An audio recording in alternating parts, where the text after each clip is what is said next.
مرنے کے بعد اگر پتہ چلا نعوذ باللہ اللہ کا وجود ہی نہیں ہے تو کیا ہوگا؟ اس منفرد سوال کرنے والے کی زندگی اس سوال کا بہترین جواب سننے کے بعد کیسے بدل کر رہ گئی، اس کا حال جاننے کے لیے اس ویڈیو کو آخر تک مکمل دیکھیے گا۔ Harish Kumar P H D کرنے کے بعد بھارت کی ایک بڑی یونیورسٹی میں لیکچرار پوسٹ ہوئے۔ ہریش پہلے ہی ہندو مذہب سے غیر مطمئن تھے اور کسی بھی مذہب میں کوئی خاص یقین نہیں رکھتے تھے۔ چنانچہ 1986 میں لندن میں دوران تعلیم اسٹیفن ہاکنگ کے لیکچرار اور کتب سے ایسے متاثر ہوئے کہ خدا کے وجود سے ہی انکاری ہو گئے۔ یہ اپنے عقیدہ میں اس قدر پختہ ہو گئے کہ بڑے بڑے مسلم، عیسائی اور یہودی علماء سے بھی بھرپور مباحثے کیا کرتے تھے، یہاں تک کہ ڈاکٹر ذاکر نائک بھی نے قائل نہ کر سکے۔ ڈاکٹر ہریش نے بتایا کہ 2005 میں چھٹی کے روز کسی مسلمان سبزی فروش نے ہمارے گھر کی بیل بجائی۔ ہم گزشتہ 20 سال سے سبزی اسی سے خرید رہے تھے۔ اس دن میں نے اسے چائے کی آفر کی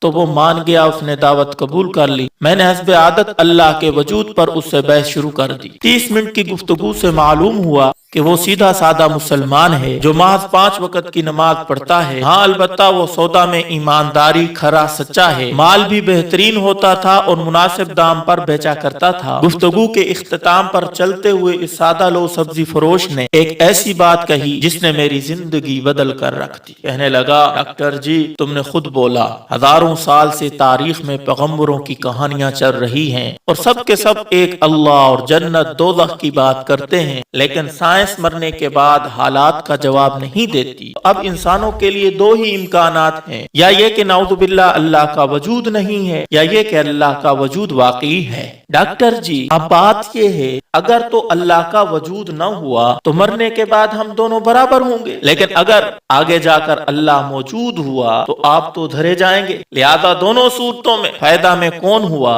آپ خود ہی فیصلہ کر لینا۔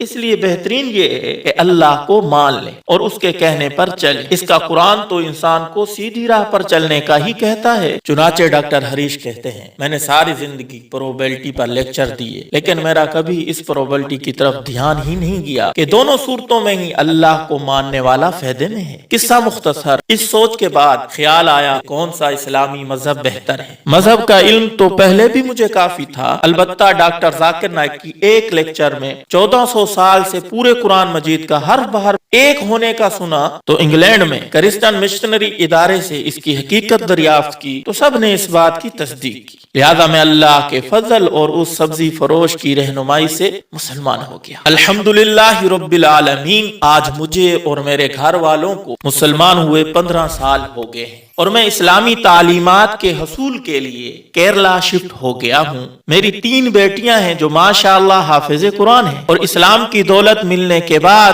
تو اللہ کریم نے میری پوری زندگی ہی بدل دی۔ اس سبزی والے عبدالاحد سے دوبارہ میری ملاقات تو نہ ہو سکی، لیکن میں نے اسلام قبول کرنے کے بعد اپنا نام بھی عبدالاحد ہی رکھا کیونکہ وہ ایک سچا مسلمان تھا۔ تو میرے دوستو، اللہ تعالیٰ کبھی کبھی ڈاکٹر ذاکر نائک جیسا بندہ جو کام نہیں کر پاتا وہ ایک سبزی والے سے لے لیتے ہیں، کیونکہ اللہ نے تو اپنا کام لینا ہے، وہ کسی سے بھی کوئی بھی کام لینے پر قادر ہے۔ اس ویڈیو سے آپ کو کیا فائدہ حاصل ہوا کمنٹ میں ضرور اظہار کیجئے گا۔ اللہ تعالیٰ مرتے دم تک ہمیں مذہب اسلام پر قائم و دائم رکھے۔